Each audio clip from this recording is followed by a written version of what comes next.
Welcome back to Legal Stories. Today we're looking at a very interesting property case from the Supreme Court of Zambia. It involves a house in Lusaka, a marriage that was declared void, and a very important truth about time. This is the case of Chama Cheelemu and others versus Odile Chelemu. The story revolves around a man named Mr. Odile Chelemu, the deceased, and a property in Jesmondin, Lusaka. In 1992, Mr. Chelemu started living with a woman named Odile, the respondent. They went through a marriage ceremony in Congo, Brazzaville. However, unknown to Odile at the time, Mr. Chelemu was already legally married to another woman, Mrs. Chama Cheelemu, under the Marriage Act. Fast forward to November 2004, Mr. Chelemu, while he was still alive, transferred his house in Jesmondin to Odile as a gift. The title deed was put in her name. Sadly, Mr. Chelemu passed away in May 2012. Years later, Mr. Chelemu's children, the appellants, were appointed administrators of his estate. They went to court to get the house back. They had two main arguments. Number one, they argued that since their father was already married to someone else, his marriage to Odile was illegal. Number two, they argued that their father had suffered strokes and was not in the right state of mind when he gave the house away.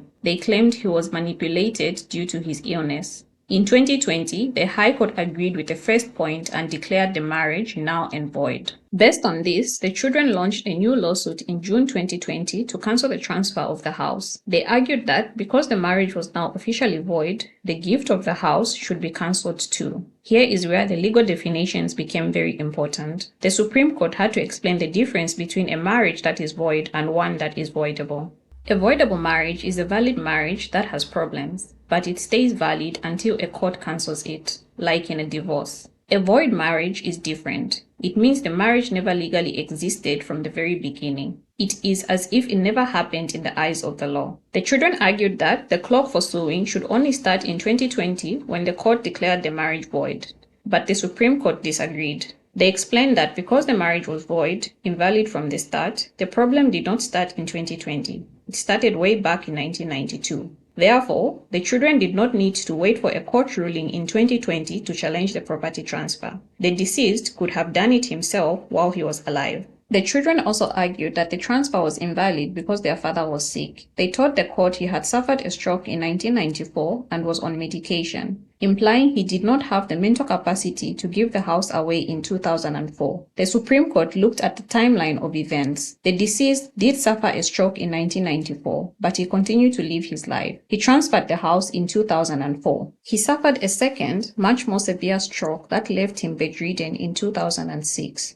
Which was 2 years after he had already given the house to Odile. The court found there was no evidence that he was mentally incapacitated at the time he had signed the transfer in 2004. Because no one raised the issue of his mental health back then, the court could not accept that argument now, nearly 16 years later. Ultimately, the case came down to time. In Zambia, under the Limitation of Actions Act, you generally have 12 years to sue to recover land. The clock started ticking when the house was transferred in 2004. Because the case to get the house back was filed in 2020, 16 years later, the Supreme Court ruled that the case was statute barred. This means the time limit had expired. The appeal was dismissed, and Odile remains the owner of the house. So, what can we learn from this judgment? Here are 4 important takeaways. Number 1, understand the term void and voidable. This is a crucial legal distinction. If a legal act like a marriage is void, it is invalid from day one, not just from the day a judge says so. This affects when your time to sue begins.